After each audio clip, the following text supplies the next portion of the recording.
All right, Mr. D, let's talk about apple tree varieties. All right. What kind of information you have for us? I got some good information. Yes, you do. There's lots to choose from. Okay. There are 5,000 varieties 5,000. worldwide, and fortunately, only 2,000 of them are grown in this country. Wow, that's a lot. So we only have 2,000 to choose from. Okay. and what I did is I did a little searching around, and for homeowners, I think disease resistance is very important because most homeowners, and I'm one, yes. I don't do as good a job spraying my apple trees as I need to. And so if I can have some disease resistance, then that's going to help me produce a nice apple. Okay. Purdue University did an excellent job comparing different varieties and looking at disease resistance. And I have some information from Purdue that I want to share with you. And it's got hundreds, like probably 100 varieties plus. Wow. It's a good chart. In this publication, and it's highlighted the ones that are resistant to apple scab, which is one of the primary fungal diseases of apples, fire blight, juniper rust, and powdery mildew. And let me just list these off. And the first one is Crimson Crisp. It is very resistant to apple scab, moderately resistant to powdery mildew and fire blight, and susceptible to the rust, cedar apple rust, juniper rust. Okay, right.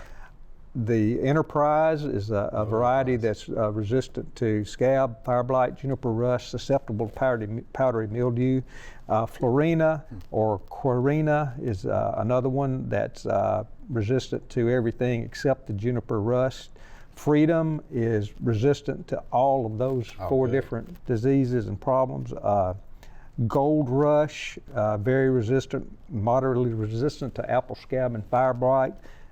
In that order, but susceptible to the rust and powdery mildew. Liberty, resistant to all four.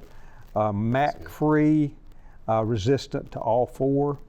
Nova Easy Grow is resistant to everything except the juniper rust. Okay. Nova Mac is very resistant to all four of those diseases.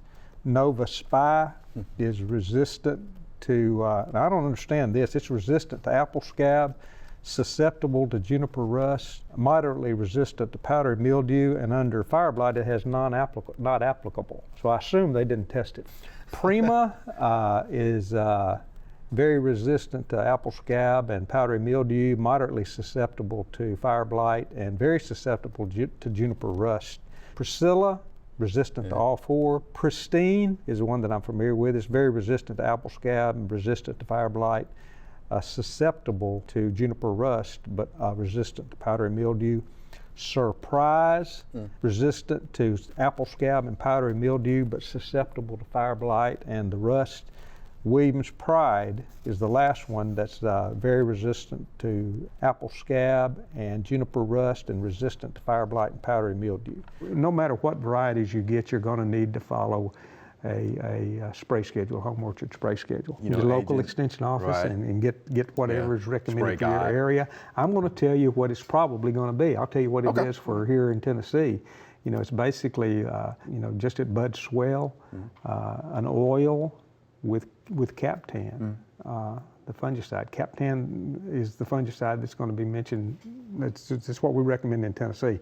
Now, maybe some of the newer varieties or newer fungicides out there have labels for apples, but in our home orchard spray guide, it's still Captan. Still Captan. Yeah. And if you have a history of fire blight during bloom, early, mid, late bloom, probably 3 applications of streptomycin or Agristrep 17 or something. That's to combat the fire blight. After bloom, start with your cover spray. 7 to 10 days after that last bloom spray with Captan plus malathion.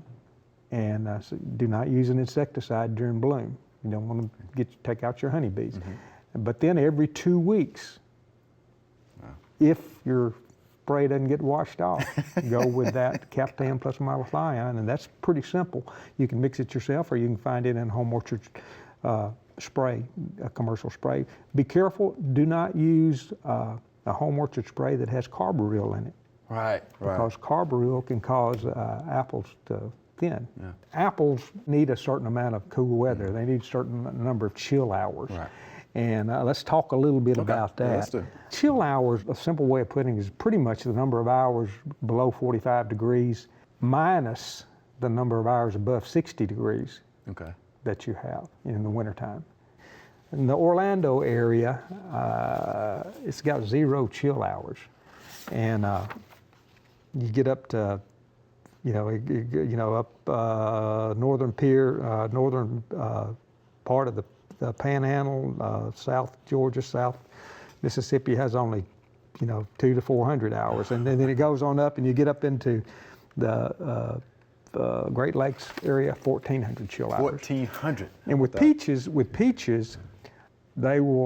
each variety will tell you the chill hours required for that variety of peaches. With apples, you don't see that so much. Okay. Some of them do have the chill hours. Most of them will simply say they will grow in the USDA zone 6, 5, 8, or whatever.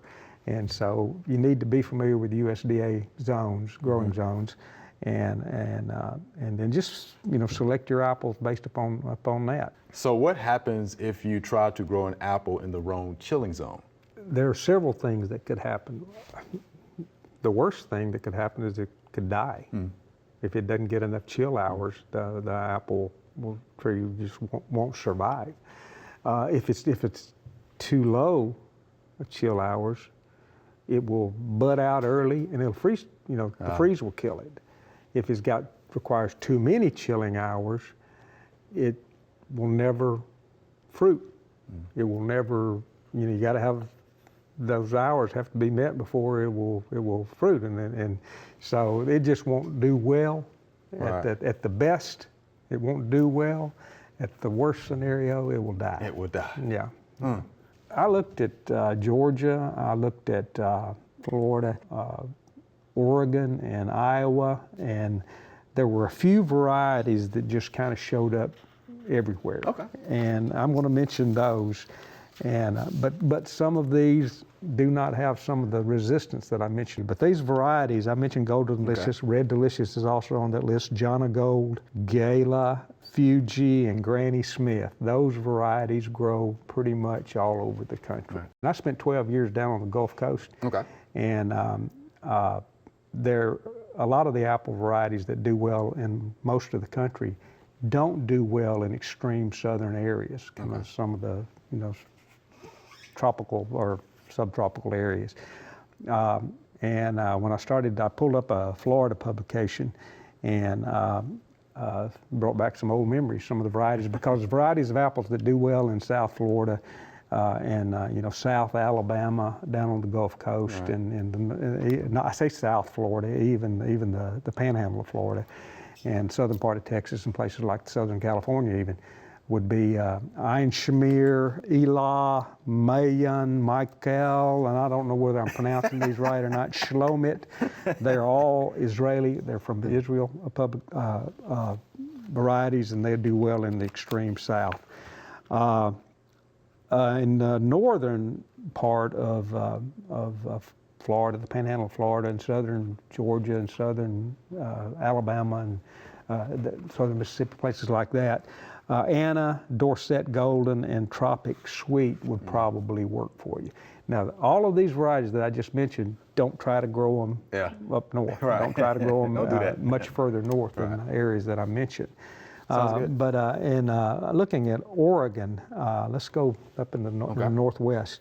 In addition to the apples that I mentioned, the Granny Smith, Fuji, Golden Delicious, Red Delicious, Jonna Gold, and Gala, Lodi, Early Gold, Akane, Gravenstein, L-Star, Empire, and Newton, and Brayburn are varieties that will work up there in those higher elevation, colder climates. Right. Looking at Iowa, a lot of varieties will work in Iowa. State Fair, I've heard of that variety. Macintosh is an old variety. My uncle used to grow those in an orchard. That's been in New Bern, Tennessee. Cortland, Freedom, Honey Gold, Jonna Free, and Jonathan. I'm sure Jonna Free is an offspring of Jonathan. Right. Jonna Licious also. Spartan, Empire Honeycrisp. Honeycrisp, yeah. That's a very, very good apple, a very tasty apple. China Gold, but those, Matsu, those are varieties that will work in Iowa. So you can grow apples in most of the country, and they are a lot less trouble to grow than peaches.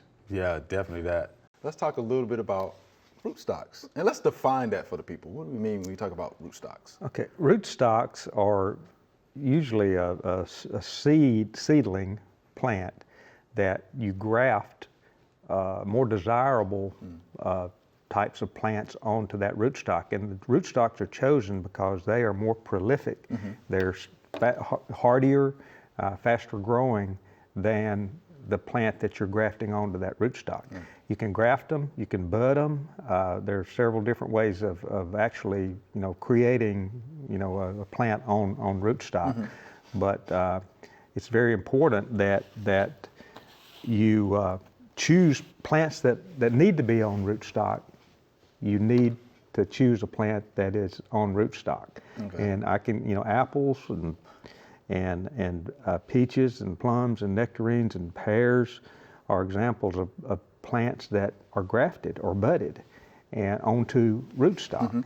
And if you just plant a seed of one of those plants that I talked about, especially with apples and pears, number one, the rootstock is not going to be very strong. The tree will probably not grow as fast, will probably not do well, and will not last as long as if it had been grafted onto rootstock. And number two, you don't know what variety it is because they were cross-pollinated, and the fruit that you get is probably a cross between the parent and the parents of that fruit. So that's why, if you're going to go to the trouble of planting a peach seed or a pear seed or an apple seed, you'll be a lot better off to go out and buy a grafted variety. You can order them, and you can get the real small plants they will ship them to you, and you can stick them in the ground, and they'll do really well. With apples, we started talking about that. If you don't have a lot of space and you want to grow an apple tree, then you probably would want to go with one of the dwarf apples. And dwarf apples are on Malling number 9. It's Malling, Malling 9, or Malling 26. That's the names of the dwarfing rootstocks. And if you graft a variety onto that dwarfing rootstock, it will be small. Now you will need to stake or trellis that apple. And so it's not going to be a traditional looking apple tree. It's going to look more like a vine because it's going to grow up, and you got to support it because the rootstock is not strong enough to support that tree in a standalone situation. Now, if you go to a different rootstock, semi-dwarf, Malling 7, MM106, and MM11 are semi-dwarf, and those trees, let me see, I believe, those trees can stand alone, and you would prune them to a central leader system, just like we've always pruned apple trees. So no trellis for those? No trellis for the semi-dwarf or the standard. And the standard is there are several seedlings out there that are rootstock for the seedling trees. Let me mention a couple of things. Again, I want to repeat that the trees on the Malling 7A and Malling 26 and Malling 9 rootstocks should be staked or trellised. Well, 7A is one of the semi-dwarfs. So one of the semi-dwarfs needs to be trellised or staked. So that's why you need to really make sure you know what rootstock your plants are on. And I mean, you can get Jonathan apple on any of these rootstocks. It's the same apple. The leaf will look the same, the fruit will be the same, but the size of the tree will be different based upon the rootstock that you're planting on. That's interesting. It says they do recommend irrigation, especially on the dwarfing rootstock. They need irrigation probably more than because the root system is not as strong. That's right. It makes sense. It does. And then just a note here, most apple varieties need to be cross-pollinated by another variety. However, there are varieties that have sterile pollen. Mutsu, Johnny Gold, and Wine Sap have sterile pollen, and they're not any good for pollinating purposes. Well, we have a little time left, Mr. D. Can you cover for us to make sure you don't mulch over those Right. rootstocks? When you plant any of these fruits and plant them in late winter, we recommend Right. planting fruit Right. trees in late winter, February in the Memphis Mid-South area, February, late February, early March is the best time to stick them in the ground. But be very sure that you plant them at the depth that they grew in the nursery. If it's a bare root plant, there's a difference in color of the tissue. The rootstock is usually 2 or 3 inches above the ground, and you'll see where that plant was budded or grafted. It'll kind of come out at kind of an angle, but do not cover that up with dirt. Do not cover it up with mulch. Make sure that you plant it at the depth that it grew in the nursery or the depth that it's growing in the pot. And don't use a post hole digger because you'll dig it too deep. Right, You'll plant it right. It'll rain, everything will settle down, dirt will wash in on it. You didn't plant it too deep, Mother Nature planted it too deep for you. So don't dig a wide planting hole, but not too deep. And it doesn't have to be amended. It doesn't have to be amended. You can go with the soil that you're growing it in. Right. May as well Just the start it native out in the soil that you want it to grow in, because those tree roots are going to go out very quickly, way out. That's right. Good stuff, Mr. D. We appreciate it as always. Good deal. Thank you much.